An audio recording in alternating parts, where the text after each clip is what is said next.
شہید بھائی سر سید احمد خان پہ بھی فتوے لگنے باقی تھے. اے جڑا نا بندہ ہے اے بڑا ہی کمینہ ہے جی. اے قادیانی ہے نا، مرزائی ہے اور بے دین بھی ہے. ایویں اینو کہندے سر سید. مچھا والے نو بھی تکلیف ہو گئی جی، سر سید کے خلاف کیوں بولے ہے؟ کہتا یہ بانی ہے. تینوں بڑی پریشانی ہے، یہ پاکستان کا بانی ہے. میں کہا کسی اور پاکستان دا بانی ہے. جس پاکستان دا مطلب کیا لا الہ الا اللہ او دا بانی. یار ایک خاتون ایڈوکیٹ ہے، ان کی ایک آڈیو وائرل ہوئی ہے پچھلے دنوں 35 منٹ کی، جس میں انہوں نے ٹی ایل پی والوں سے پوچھا ہے کہ یار یہ بتا دو کہ جو 44 بندے فوت ہوئے تھے یہ کس کے لیے ہوئے تھے؟ ناموس رسالت کے لیے ہوئے تھے؟ سفیر نکالنے کے لیے ہوئے تھے؟ سفیر کدھر گیا؟ وہ آپ تو اپنے پرچے ختم کرا کے آ گئے، آپ اپنے 4 شیڈیول ختم کرا کے آ گئے، آپ اپنے بندے کیا ٹوٹل اپنا 1-2 چابی والے کھلونے رہا کروا کے آ گئے. انہوں نے کہا میں نہیں کہہ رہا. تو انہوں نے یہ کہا، مطلب اس طرح کے لبے لباب تھا اس میں. اور دوسرا انہوں نے یہ کہا کہ یار وزیر آباد میں جو معاہدہ ہوا تھا وہ خفیہ ابھی تک گورنمنٹ اور آپ کے درمیان، اس میں کیا یہ تو نہیں لکھا ہوا کہ جناب 4 شیڈیول ختم کراؤ، پرچے ختم کراؤ، بندے ہماری قیادت رہا کرا دو، باقی بھاڑ میں جائیں سارے. ابھی تک آدھے بندے کئی بیچارے جیل میں ہوتے ہیں. اور پھر ہم اس معاملے پہ فرانس والے پہ دوبارہ سڑک بند نہیں کریں گے، دھرنا نہیں دیں گے، بس اپنے بندوں کو راضی کرنے کے لیے تقریریں شکرینے کرتے رہیں گے.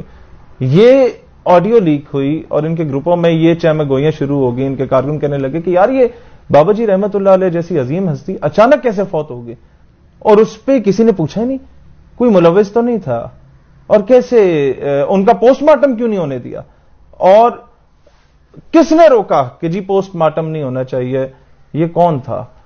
یہ باتیں جب چلنا شروع کی تو ٹاپک سے توجہ ہٹانے کے لیے سر سید کو انہوں نے بیچ میں رگڑنا شروع کر دیا. ان کو تو یہ اس طرح کے جاہل پچھلے دور میں بھی موجود تھے جنہوں نے جنرل ایوب کے کہنے پہ محترمہ فاطمہ جناح پہ بھی فتوے داغ دیے تھے.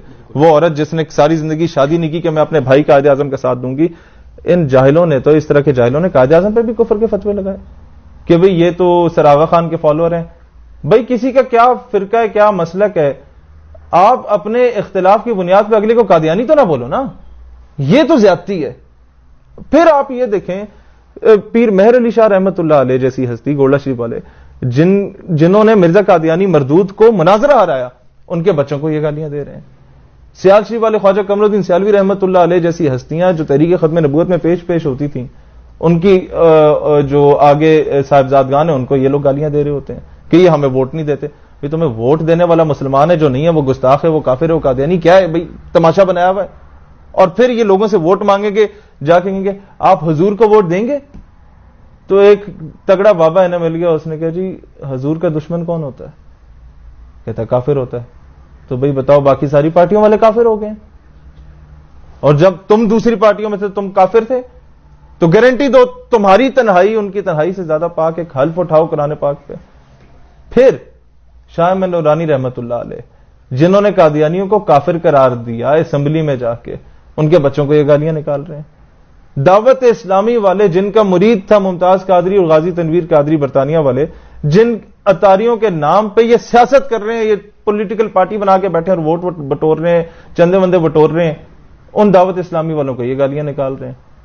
ساری سیاست ان کی 295C پہ، عوام کو اس پہ ان لوگوں نے بیوقوف بنایا. وہ 295C لکھنے والا ڈاکٹر طاہر قادری اس پر یہ کہتے ہیں یہ کافر ہے، کافر نہیں ہے تو یہ جناب غدار ہے یا گستاخوں کا یار ہے یا یہ پادری ہے. تو اگر ہمیں گالی دیں تو اس میں کون سی نئی چیز ہے؟ انہوں نے اتنے ایسے لوگوں کو نہیں بخشا. ان لوگوں نے مزید آپ چلے جائیں، ان کو اگر پتہ چل جائے نا، ویسے تو یہ ہیں سارے جاہل، ان کو پتہ کچھ نہیں ہے. انہیں پتہ چل جائے کہ مسلم لیگ کا بانی سر پرنس کریم آغا خان صاحب تھے تو یہ پیر جماعت علی شاہ رحمت اللہ علیہ پہ بھی کفر کے فتوے لگائیں گے، یہ مانکی شریف والوں پہ بھی کفر کے فتوے لگائیں گے، زکوڑی شریف والوں پہ بھی کفر کے فتوے لگائیں گے کہ جناب تم لوگ اس مسلم لیگ کے حصہ تھے جس کا بانی جو سر آغا خان صاحب تھے، تم لوگ اس کے ممبرز تھے. یہ لوگ کہیں گے نہیں نہیں نہیں یہ تو بھی بڑا غلط ہو گیا، پھر یہ پاکستان کے بھی خلاف ہو جائیں گے، پاکستان بھی فتویٰ داغ دیں گے. وہ نہیں ہے، ان کو جہاں چابی چلاؤ کھلونے کی طرح موڑ دو، ٹلٹ کر دو، ادھر کر دو یا ادھر کر دو. وہ بابا جی رحمت اللہ علیہ تھے، دلیر آدمی تھے، رضوی صاحب اللہ ان کے درجات بلند فرمائے. اس کے بعد تو موروثی سیاست ہے. اب ان کے لیڈر میں یا بلاول میں کیا فرق ہے؟ وہ زرداری کا بیٹا یا رضوی صاحب کا بیٹا ہے. ان میں یا فضل الرحمان صاحب میں بھی کوئی فرق نہیں ہے، وہ مفتی محمود صاحب کے بیٹے ہیں، یہ رضوی صاحب کے بیٹے ہیں، یا وہ مریم بی بی نواز شریف کی بیٹی ہے، یہ اپنے والد کے بیٹے ہیں، تو آگے ہیں۔ اور اتنے میں انہوں نے چھوٹا کھلونا بھی جاری کر دیا کہ جناب بڑے کو کچھ ہو جائے تو چھوٹا کھلونا سامنے آ جائے۔ وہ ایسی اوٹ پٹانگ باتیں کرتے، تڑیاں ہر بندے کو لگا رہا ہوتا ہے کہ اس کی بات کی غور سے ذی شعور دیکھے اور پوری تقریر سنے اس کی، تو وہ کہے گا اپنا سر دیوار پہ مارے کہ یار کیا ہو کیا رہا ہے۔ یہ لوگ ناموس رسالت کے لیے شہادتیں دے رہے ہیں اور جن کے پاس بائک نہیں ہوتی تھی آج کل پراڈو پہ پھر رہے ہیں، یہ کیسے ہو رہا ہے؟ یہ سوال جب اٹھنا شروع ہوئے تو انہوں نے توجہ موڑنے کے لیے سر سید کو بیچ میں جو ہے وہ گھسیڑ دیا۔ پھر اس کے بعد آپ آ جائیں، بینک مینیجر اپنے ملازم کو بولے کہ جناب وقت پہ آیا کرو، وہ اس کو گولی مار دے، تم گستاخ ہو گئے۔ ایک فیکٹری کا آنر بیچارہ کرسچن تھا سری لنکن، اس کو جا کے جناب وہ مینیجر اس کو گولی مار دو، اور کوئی لاجک نہ ملے، یہ گستاخ تھا۔ بھائی سب سے زیادہ 295C کو کسی نے نقصان پہنچایا تو یہ لوگ پہنچا رہے ہیں۔ قادیانی حرام زادوں کا سب سے زیادہ اگر فیور کوئی کر رہا ہے تو یہ لوگ کر رہے ہیں اپنی ان حرکتوں کی وجہ سے۔ اور پھر آگے آ جائیں، ان کو تو کوئی ہاتھ بھی نہیں ڈال سکتا کہ یار یہ کیا کیا تماشا بنایا ہوا ہے پاکستان کے۔ کبھی قائد اعظم کو گالی، علامہ اقبال کو یہ لوگ گالیاں دیا کرتے تھے، کئی جاہل مولوی، اور کفر کے فتوے لگاتے تھے۔ آج ان کی روزی روٹی علامہ اقبال پہ چل رہی ہے، ان کی جمعے کی تقریریں مکمل نہیں ہوتی جب تک اقبال کی شعر نہ سنائے۔ وہی انہیں کہتا تھا زمن بر صوفی و ملا سلام ہے، اس کی تشریح جا کے یہ لوگ پڑھ لیں، انہیں سمجھ آ جائے گی یار یہ تو ہمارے بارے میں کیا بول گیا تھا۔ ان کو کوئی کچھ کہہ نہیں سکتا، ان کو فوج بھی کچھ نہیں کہہ سکتی۔ ان کو کچھ بولے نا یہ کہیں گے تم بھی قادیانی، وہ کہیں گے یار بات کرو، اور جو مرضی گالی دو، یہ والی گالی نہ دو ہمیں۔ تو عوام کو سمجھنا چاہیے بھائی آپ اس میں ہمیں نہ گھسیٹیں، ان معاملوں میں آپ اپنی سیاست کریں، ہم اپنا کام کر رہے ہیں، ہمیں ان چیزوں میں نہ لائیں۔ ہم نے جواب دینے شروع کیے تو ہم سے بہتر آپ کو کوئی نہیں جانتا۔ ہم رضوی صاحب رحمۃ اللہ علیہ کی قدر کرتے ہیں، اس لیے خاموش ہیں۔ آپ ان خاتون کے جواب دیں جو ایڈوکیٹ نے آپ سے سوال کیے تھے 35 منٹ میں کہ جناب وزیر آباد کا معاہدہ سامنے لے آؤ نا، غریبوں کے بچے کیوں مروائیں اپنے وہ بندے کو رہا کروانے کے لیے۔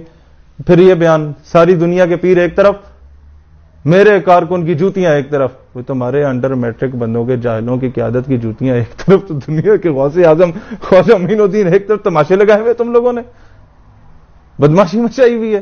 کوئی جواب دینے والا نہیں تھے، لوگ اس لیے ڈرتے تھے۔ یہ نہیں کہ ان جاہلوں کو جواب دینے سے مطلب وہ جواب دے نہیں پاتا، لوگ ڈرتے ہیں کہ کل کو گستاخ کفر کا قادیانی کا فتویٰ لگا کے تو ہمیں نہ جا کے پھڑکائیں غازی بننے کے چکر میں۔ کہاں ممتاز قادری جیسے عظیم لوگ، کہاں یہ لوگ جو ان کا نام بیچ کے کھا گئے۔ ہاں وہ آ گئی، ابھی تو شہیدوں کی فیملیز بھی اٹھنا شروع ہو گئی ہیں، جو لوگ شہید ہوئے تھے ان کی فیملیز اٹھنا شروع ہو گئی ہیں، ان کو پیسے دے کے چپ نہ کروا دیں تو انہوں نے اٹھ جانا، بھائی جان ہمارا بچہ ناموس رسالت کے لیے مروایا یا انڈر میٹرک بندہ رہا کروانے کے لیے مروایا۔